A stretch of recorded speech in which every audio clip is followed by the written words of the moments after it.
Во подножјето на Беласица, веднаш на целото Колешино, се истоимените водопади, прогласени за природна реткост.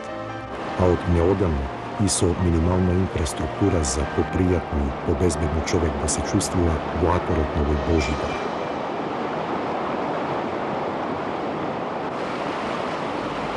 Рекичката баба, по целото свое печение, си направила скокалници. Овие се високи 20 метри и за разлика од оној смоларскиот водопад, се поразгранети и делуваат пораскошно.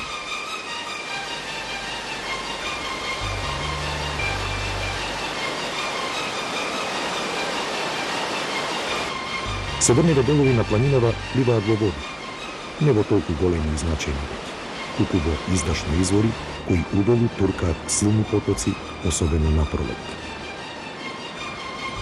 Печаток оставаат и неколкуте термални извори кон Ванско, а сликата на овој дел е некако акварелна, со нагласена зелена боја заради раскошната вегетација.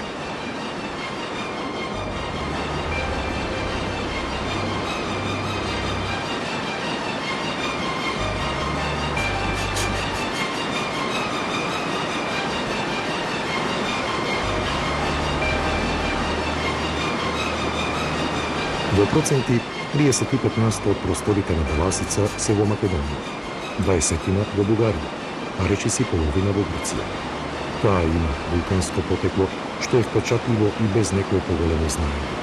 А во составот се среќаваат најразлични видови шиисти, сиви и сивобели гнајси, местимично гранитни варијации, а некаде и чисти гранит. Во почвата пак кристални варовници, песочници и конгломерати.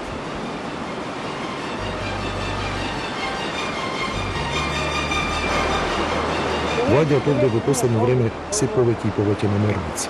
Доаѓаат планинари, ученици на нивните часови во природа.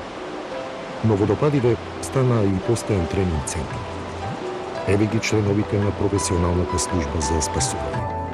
Во полна опрема, во акција за пренесување повреден со импровизирана жичница. Некако случајно, но се почесто ги среќаваме овие луѓе во природа за време на нашите снимања. Работа нема што.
Дай. Дајка да идете поле, не се.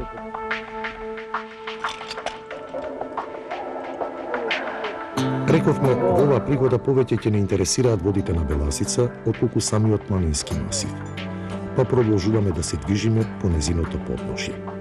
Тоа е и најпогодно за пријатно лесно планинарење. Се угоре е стрмно и тешко.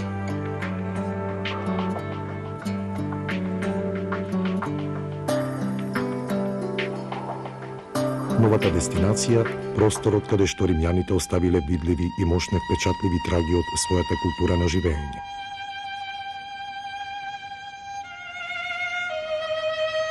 Термалното, некогашно и сегашно лекувалиште je samo nekoliko kilometri od Kolešina, a 12 od Strumica.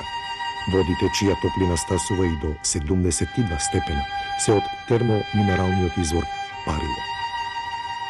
Досега во ова доцно римско лекувалиште се откриени 11 простории со вкупна површина од околу 630 метри квадратни.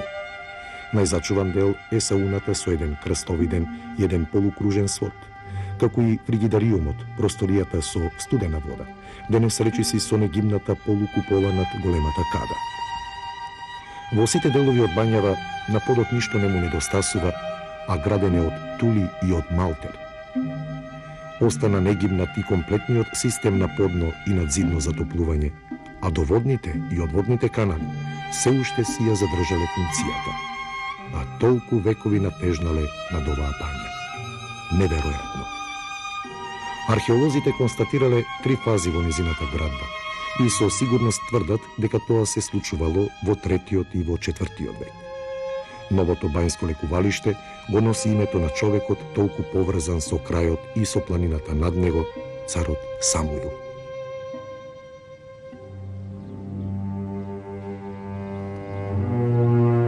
Струмичката област е значајно место и пред тој период. Со неа тогаш управувал Мојсеј, а по неговата смрт Арон, чие постојано место на живење биле Струмичките тврдини.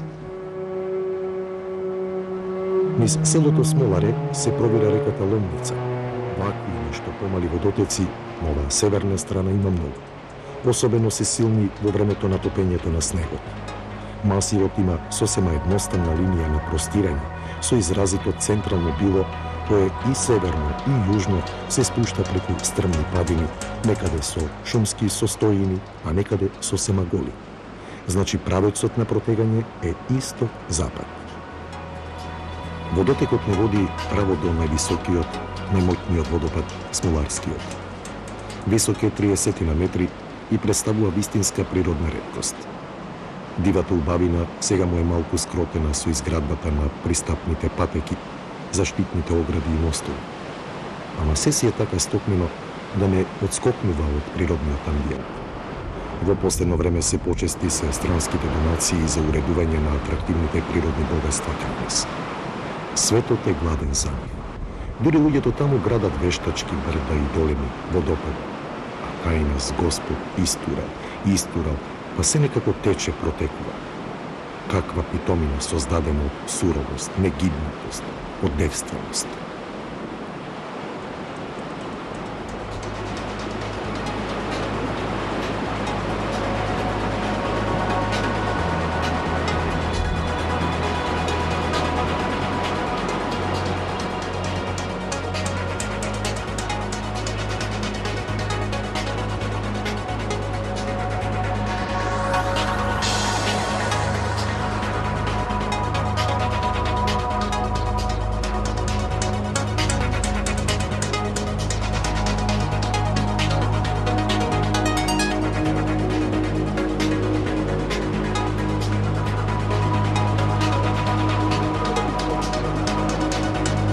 Само да гледа човек, да му се крене косата, а камоли да протрча по овие паѓачки и летачки води.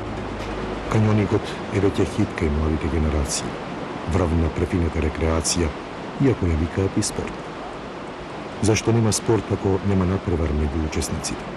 Овде тој се сведува на дуел со природата. Не кој кого ќе порази, не кој кого ќе освои. Овде човек си поставува цел, да ја освои за да се дружи со неја.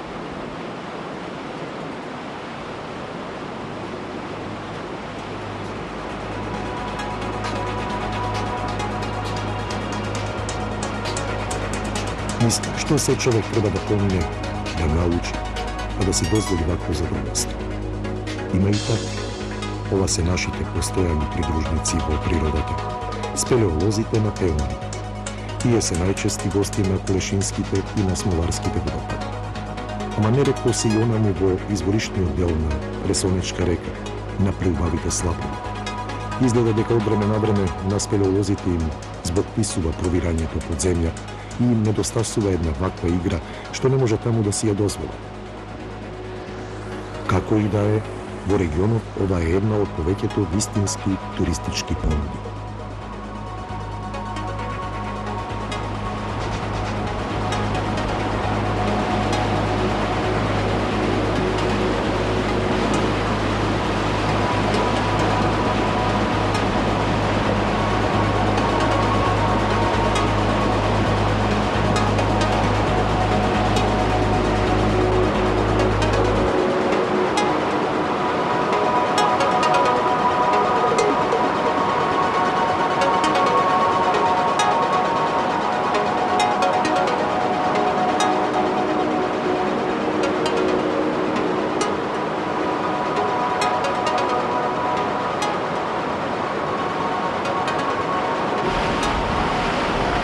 Ако некогаш решите да дојдете на Беласица, имајте на ум дека нема да постојат три планинаарски дома. Ама е многу поедноставно да се престојува во подножјето, во селата каде што во секој момент може да се најдат сосема пристојни соби за ноќевање или за повеќедневен престој. Има и постари и понови села, а ова е сосема ново. Така и го викаат. И не заличува на село. Куќите му се повеќе од градски, дворовите уште потцветни од урбаните паркови. Искрено, прекуглавани од оние морничави гледки на опустошени, сосема раселени наши села, па Струмичково ново село ни се пристори како да е во некоја измислена рамничарска Швајцарија, а одовде на сите страни се вие на дофат. Бањата, споменатите водопади, Струмица, манастирите во Водоча или во Велјуса, акумулационите езера, мощне погодни за спортски риболов, фармите за ноеви, неколку значајни археолошки локалитети. Богатство.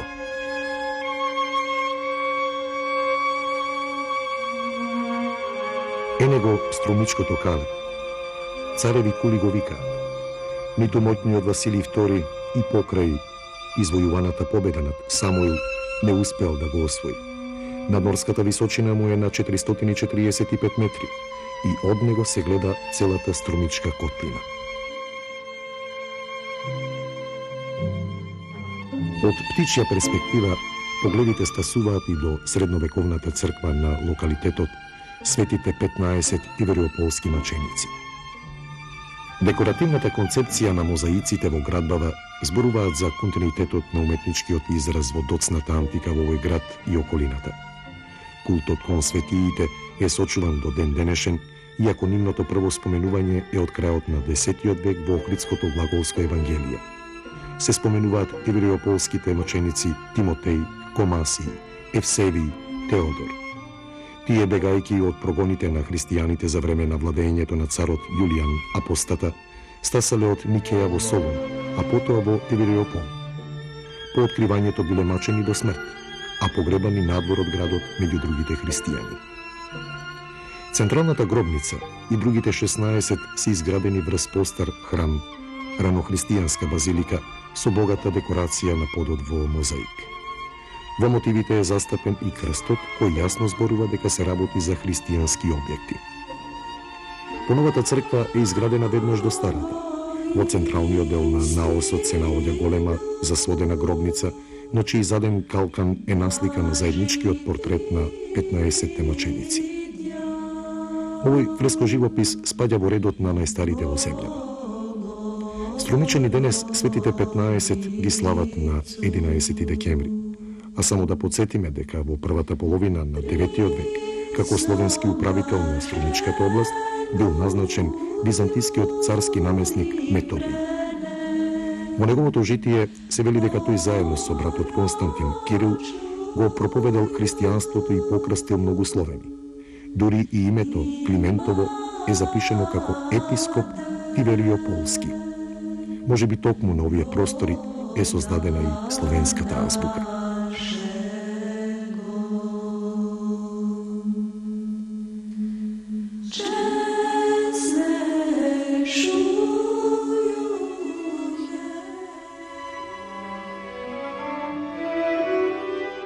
Пронаоѓањето на мегарските чашки, како и монети од времето на Филип V и неговиот син Персеј, потоа кованите монети од градовите Пела, Тесалоника и Амфипол од истиот период, говорат за значењето на овој град уште во периодот на 3 и на 2 век пред новата ера.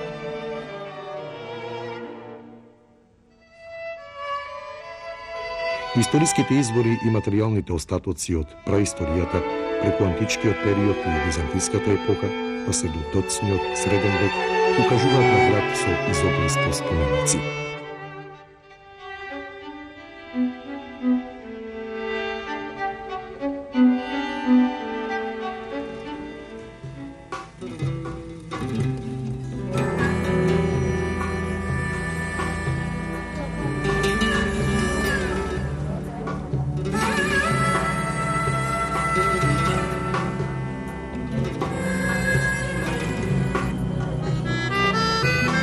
Денес Струмица е современо насело. Град со околу 35.000 жители, со изградена инфраструктура со сите сегменти на современото живење, како што му прилега на урбано место, на вистинско, цивилизацијско и духовно светилиште. Овде веќе 30 години активно живее струмичката ликовна колонија од меѓународен карактер, а 15 години на театарската сцена фестивалот Ристо Шишко.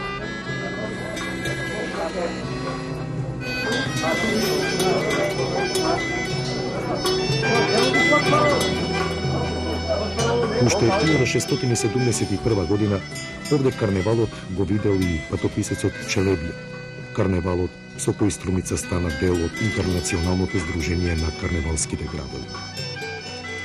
Евлија ќе запиша: Дојдов до еден град расположен во полето на еден висок рид и видов како таа ноќ маскирани луѓе претрчуваат од куќа во куќа, низ смеа, писок и песни.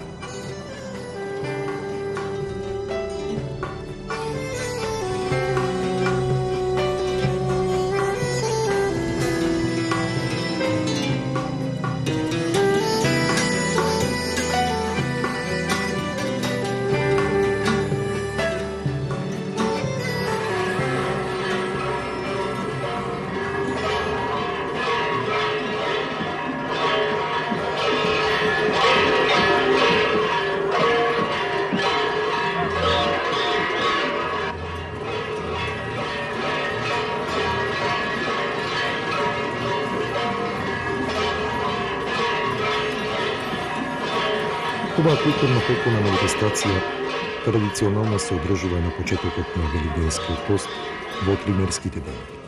Значи од вечерта на прочка, а во наредните 3 дни. Неделното предпладне не припаѓа на детскиот карневал, а во вторникот е карневалската вечер, кога маскирани групи одат по куќите на таза омажените девојки, каде што остануваат до раните утрински часови. Маскенбалот им донел среќа и плодност на младите брачни двојки. И веќе тој се поклопува со празникот на Армасаните.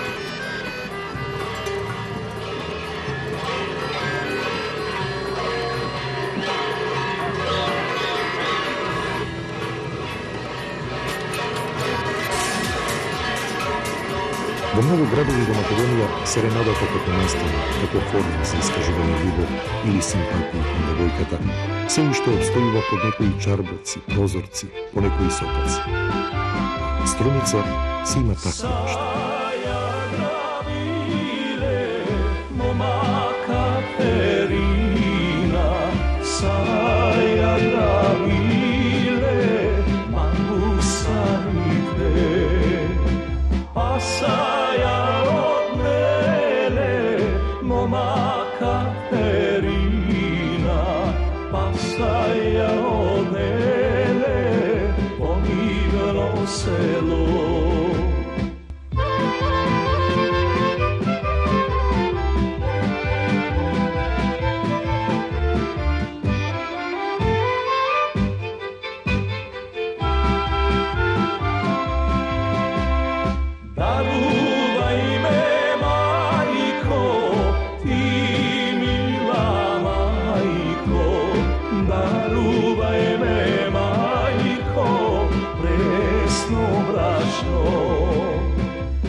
šuma gusarka, tu sam ti kerka.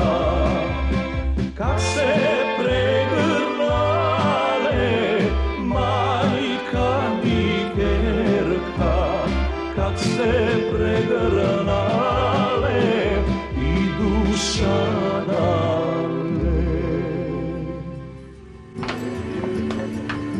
Kako da se zamine čovjek od ovaj grad, ako ne vidi hiper, doma i kup drug zarzava. Izrazito povoljната клима, горната почва, стори регионот апсолутно да господари со раноградинарските култури, со оних струмичани за оние силни и моќни на стариот континент се Европа.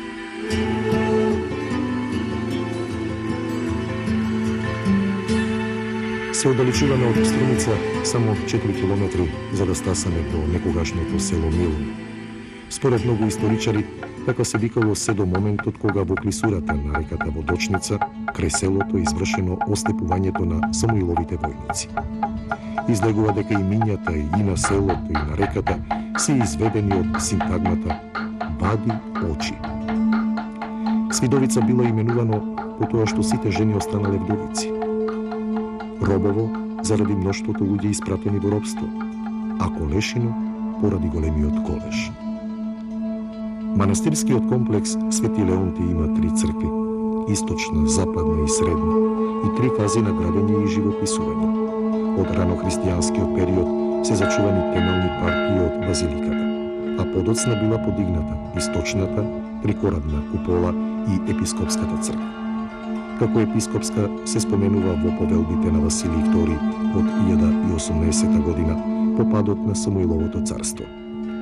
Во 1037 година била изградена западната, малата крстовидна куполна црква, посветена на Пресвета Богородица Елеуса или Милостива и на Воведението. Средната куполна црква на водочкиот комплекс, подигната во почетокот на 12 век, му е посветена на Свети Леонтий, мученикот од Триполи, кој бил погубен заради тоа што го прифатил христијанството. Сликарскиот израз пак е поблизок до античката ликовна традиција, како резултат на желбата да се раскине со византиските стилски ликовни стремежи што доаѓале од Цариград и од Солун.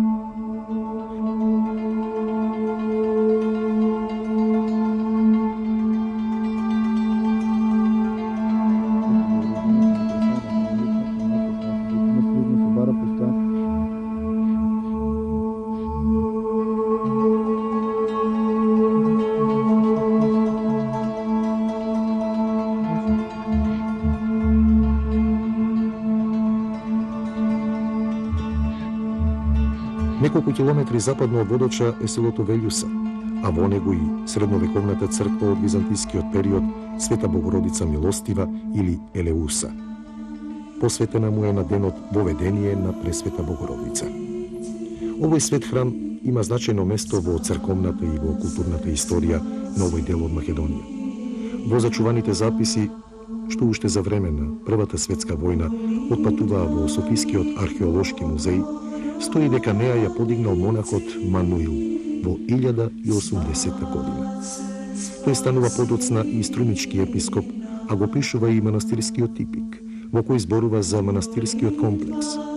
За манастирот забележале сведоштва и византискиот император Мануил I во 1152 година и српскиот цар Стефан Душан во грамотите од 1346 година. Велјушкиот храм сведочи за претенциозните желби на основачот не во однос на димензиите, туку во однос на ликовните изведби и раскошната ризница од уметнички творби. Целта била јасна – да се надминат сите до тогашни уметнички остварувања во другите цркви во оваа област.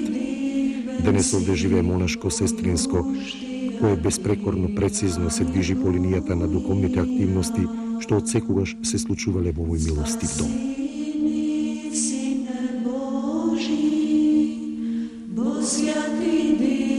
Si pojuštijati, aleluja. Spasini, Sine Boži, posjati diven si pojuštijati. ti. Aleluja. Slava Otcu i Sinu i Svjatomu Duhu, i ninje i prisno i na vijeki vjekov. Amin. Jedinorodni Sine je slove Boží, besmrten si. Минуваме на другата, на јужната страна од Беласица. Бидејќи нашата водилка во оваа серија репортажи од оддални региони ни е туристичкиот аспект, летаме кон Дојран. Во птичја перспектива ни е отворена Дојранската котлина, таа тектонска плавнатина создадена кон крајот на неогенот. Езерото имало површина дури цели 127 км квадратни, а максималната длабочина била 110 метри. Само за споредба, 3 пати било поголемо од денешно, а 10 пати подлабоко. Езерово го напојуваат рекичките Топлец и Деребеш од наша страна, а Брестка, Голема и Сурловска река од соседна Грција. Освен нив, од Беласица се спуштаат неколку повремени водотеци, поточини. Единственото истечување е преку реката Ѓолаја, која служела и служи како регулатор на горната езерска вода.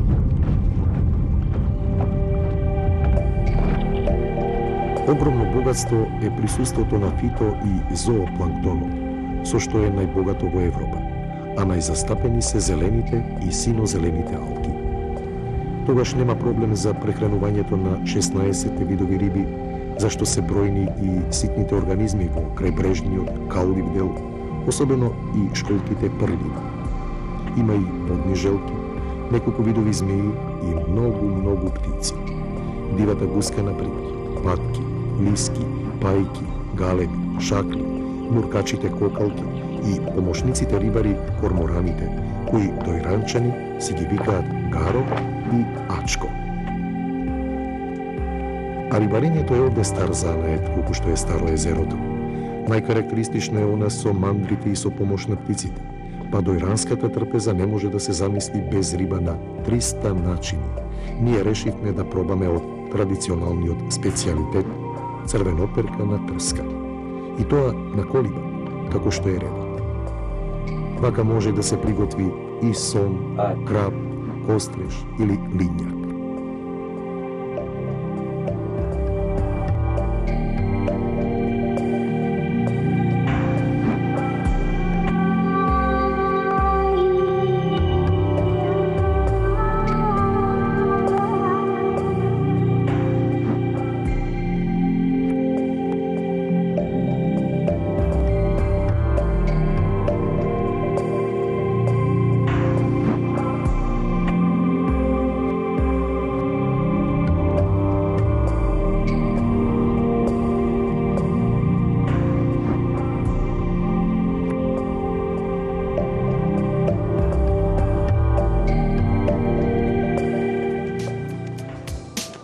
Постепено езерото се враќа во живот.